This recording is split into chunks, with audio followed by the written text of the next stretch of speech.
शेख रशीद साहब हालिया इलेक्शन में शिकस्त से दो चार होने के बाद सियासत से आर्जी तौर पर किनारा कश हो गए।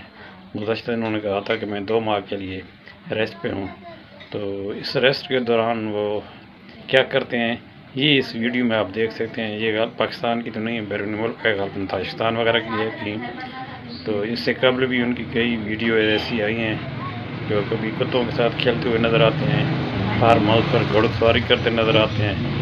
तो ये रेस्ट और बेस्ट का अच्छा फार्मूला है शेख रशीद साहब का। देखिए वो किस तरह तंदूर में झांक रहे हैं, पत्नी रोटी लगा रहे हैं या सिर्फ देख रहे हैं। आइए एंजॉय करते हैं।